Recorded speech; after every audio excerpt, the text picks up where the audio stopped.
viewers, welcome back to my channel Mathematics Hub for class 10 and CRT. Today we are going to start the another questions of this exercise 5.2. So let's start from question number 17, that is find the 20th term from the last term of the AP 3, 8, 13 dot 253. ये question बोल रहा है कि हम लोग को 20th term निकालना है कहाँ से ना, लास्ट टर्म ऑफ एपी से। एपी का लास्ट टर्म जो होगा वो हमारा फर्स्ट टर्म बन जाएगा, क्योंकि बताते हैं जैसे कि गिवन है हमारा, गिवन एपी क्या है 3, 8, 13 डॉट 253, ये हमारा गिवन एपी है। तो इसका अगर कॉमन डिफरेंस निकालेंगे तो कॉमन डिफरेंस हमारा क्या आ जाएगा 8 - 3 that is 5।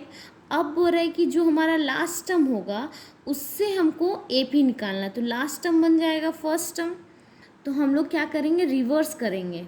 We therefore this AP can be written in reverse order, can be written in reverse order. क्यों रिवर्स ऑर्डर में लिख रहे हैं, क्योंकि हमको लास्ट टर्म से 20th टर्म निकालना है, ठीक है, लास्ट से। तो जैसे कि 253 minus 253 minus 5 means 248 dot 13, 8, 3। Okay, अब हमारा क्या है, अब इसमें से हमारा A1 आ गया 253, D हमारा आ गया 5 और N इक्वल टू है 20th, ठीक है। तो AN हमारा क्या हो जाएगा A plus N minus 1D that is 253 plus 20 minus 1 5, 253 plus 19 into 5,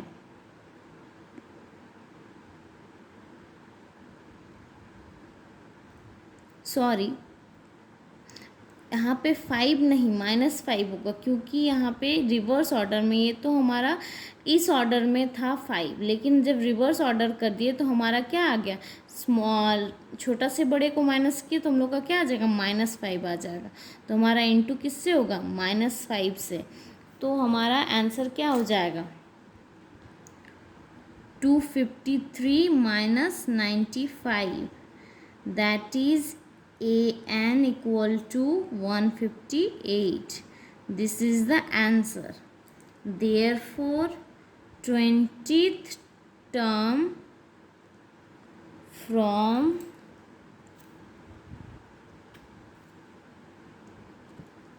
from last term is 158. Now proceed now to another question, that is question number 18. Question 18, the sum of 4th and 8th term of AP is 24. किसका ना 4th and 8th का सम दिया हुआ है 24 and some of 6 and 10, 6 और 10 का दिया है 44। हम लोग को क्या निकालना है, फर्स्ट 3 टर्म्स निकालना है AP का। तो first of all we know that what we know that AN equal to A plus N minus 1D. So A4 equal to what? A plus 3D. And A8 equal to what? A plus 7D. Because N minus 1, then 4 minus 1, that is 3. तो अब ये दोनों का सम according to question A4 plus A8 equal to what? 24. Okay, तो A plus 3D plus A plus 7D equal to 24, that is 2A plus 10D equal to 24। If we take common 2 as a common, then A plus 5D, 2 को अगर हम लोग common ले लिए तो यहाँ पे क्या बचा 1 और यहाँ पे 5 इक्वल टू 24, दैट इज 2 1 जा 2, 2 1 जा 2, 2 4 जा 2 2 जा 4। तो a plus 5d equal to 12। Take it as equation 1। Okay, equation 1 ले लिए। उसी तरह अब हमारा क्या है, a6 है a plus 5d and a10 होगा a प्लस 9d। अब ये दोनों को ऐड करो, फिर according to question a plus 5d plus a plus 9d equal to what, 44। ठीक है, तो 2a plus 14d equal to 44। a फिर हम लोग 2 एज अ कॉमन निकाल लेंगे, तो 7d 44, 2 1 जा 2, 2 2 जा 44, 2 22 जा 44। तो a plus 7d equal to 22। This is equation 2। तो ऑन सब्ट्रैक्टिंग, जब हम लोग ये दोनों को सब्ट्रैक्ट करेंगे तो हमारा d का वैल्यू फाइंड कर लेंगे। On subtracting equation 1 equation 2 sorry 1 को 2 से सब्ट्रैक्ट करें। ठीक है, 1 फ्रॉम 2 वी गेट, क्या करेंगे, a प्लस 7d को सब्ट्रैक्ट करेंगे a minus 5d equal to 22 minus 12। Okay, क्या किए हम लोग, सेकेंड इक्वेशन से फर्स्ट इक्वेशन को माइनस कर दिए। तो जब माइनस कर दिए तो पॉजिटिव नेगेटिव कैंसिल आउट हो गया, हमारा क्या बचा ना, 2d equal to what, 2d equal to 10। Okay, and d equal to 5। d हमारा क्या आ गया, 5 आ गया।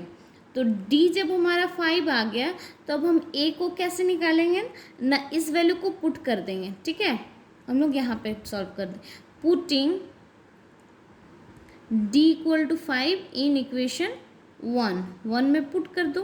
तो a plus 5 into 5 equal to 12, that is a equal to 12 minus 10, a equal to 2। ठीक है, तो हमारा फर्स्ट टर्म आ गया 2 एंड कॉमन डिफरेंस d आ गया, तो हमारा फर्स्ट 3 टर्म क्या हो जाएगा, तो a1 equal to 2, a2 equal to 5 plus 2 that is 7 and a3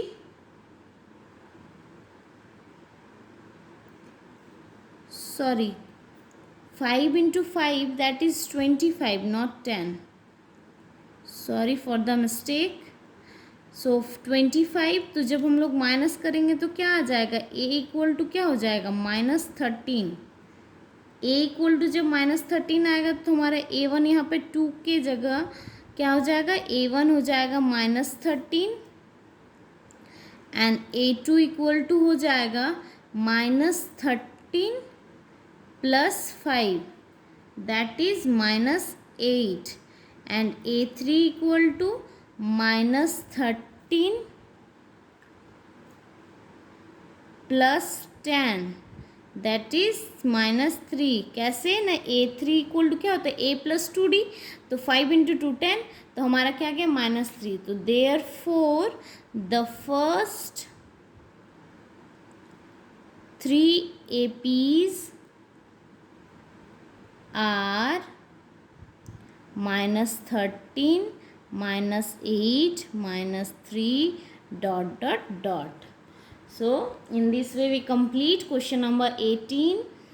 Now move to question number 19. Question 19 says Subba Rao started work in 1995 at annual salary of ₹5,000. Okay, सुबा राव कोई लड़का है या फिर कोई आदमी है जो क्या किया, अपना काम स्टार्ट किया 1995 में, जब उसका सैलरी, एनुअल सैलरी था 5,000, पूरा साल का उसको कितना था, 5,000 था। Received an increment of ₹200 each year, हर एक साल में उसका क्या होता था न, 200 करके बढ़ता था हर एक ईयर में। तो in which year did his income reach ₹7,000, तो ऐसा कौन सा ईयर होगा जिसमें उसका 7,000 होगा। तो हमारा एपी का सीक्वेंस कैसे बनेगा इसमें, इसमें AP का सीक्वेंस क्या बनेगा, A1 हमारा होगा 5000, फर्स्ट ऑफ ऑल क्या है उसका फर्स्ट सैलरी, ठीक है। तो starting salary, starting annual income is 5000, okay, 5000 rupees. It increased each year by 200, okay. तो therefore the salaries of each year after 1995 are 1995 के बाद हर एक साल उसका सैलरी कितना बढ़ गया ना, 5000, 5200, 5400 डॉट डॉट डॉट, ओके। तो हमारा इसमें A1 क्या हो गया 5000, A2 क्या हो गया, सॉरी D क्या हो गया 200, क्योंकि 200 उसका हर ईयर बढ़ रहा है ना, तो इससे अगर माइनस करेंगे तो भी हमारा वही आएगा 200 ही आएगा। और हमारा AN है यहाँ पे 7000, ठीक है। 7000 कहीं ना निकालना है कि 7000 कौन सा ईयर में होगा। तो अब हम लोग क्या करेंगे,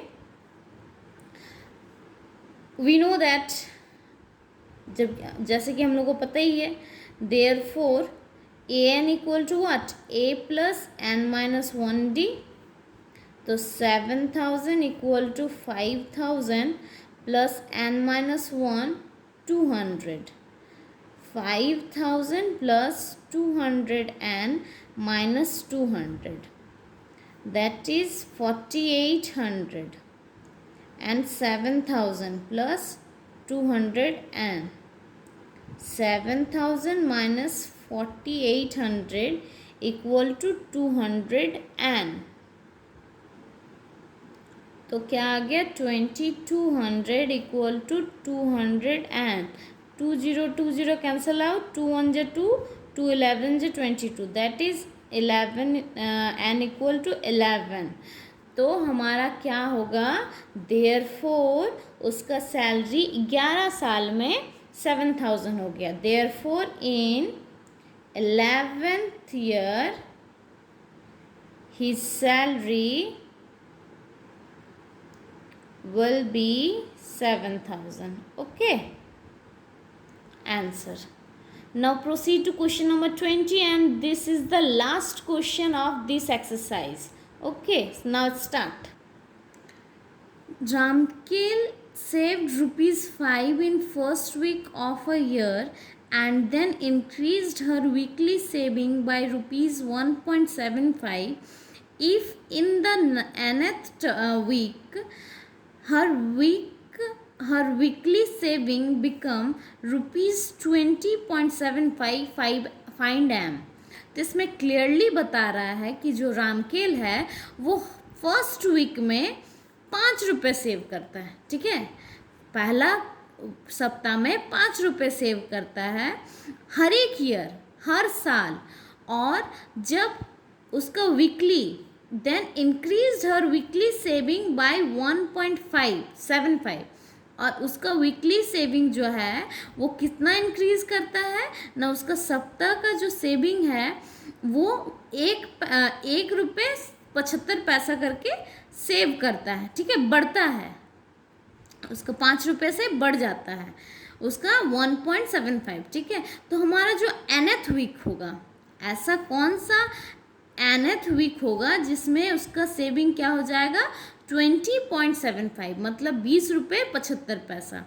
तो हमारा यहाँ पे A1 क्या है, फर्स्ट टर्म है 5, D हमारा है 1.75 और AN हमारा क्या है 20.75। N equal to what, N हम लोग को निकालना है और इतना सारा गिवन था, ठीक है।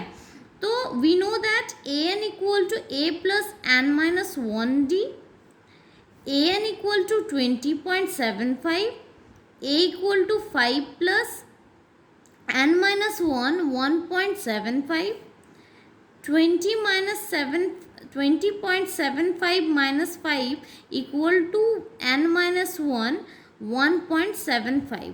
ओके, ये पॉजिटिव में था, इधर आया तो नेगेटिव बन गया. अब 20 माइनस 75 को माइनस करेंगे 5 से.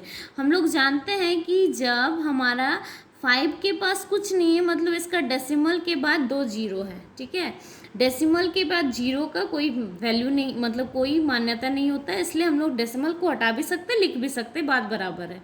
तो अब हम लोग अगर सब्ट्रैक्ट करेंगे इसको तो हमारा क्या आ गया, 15.75 equal to what, n minus 1 1.75 equal to n minus 1, और यहाँ पे क्या करेंगे 1.75 को डिवाइड कर देंगे. क्यों डिवाइड कर देंगे, क्योंकि यहाँ मल्टीप्लाई में था, इधर आ गया तो डिवाइड बन गया. डेसिमल डेसिमल हट जाएगा. क्यों हट जाएगा, क्योंकि दोनों के बाद क्या है 100, दोनों के बाद 2 टर्म्स है. तो जब 2 डिजिट्स है दोनों के बाद ही तो कैंसिल हो जाएगा, क्योंकि अगर हम लोग डेसिमल को हटा के भी लिखेंगे तो दोनों तरफ 100 100 होगा, न्यूमरेटर में भी डिनोमिनेटर में भी, तो दोनों कैंसिल आउट हो गया. ठीक है, अब क्या हो जाएगा 7 and 63. ओके, तो हमारा n माइनस 1 क्या हो गया, और 7 1 जा 7, 7 9 जा 63, n माइनस 1 हो गया क्या 9. ठीक है, तो n इक्वल टू व्हाट 10. तो कैंसिल आके क्या हो गया, हम लोग सॉल्व के बाद देखें कि n का वैल्यू 10 आ गया, तो hence n is 10. Okay, in this way we complete our all questions of this exercise 5.2. I hope you this exercise is clear to all. So please हमारे चैनल को सब्सक्राइब कर दीजिए अगर आप इस चैनल पे न्यू हैं, क्योंकि आपका सब्सक्रिप्शन हमारे लिए बहुत सपोर्ट करेगा. Thanks for watching.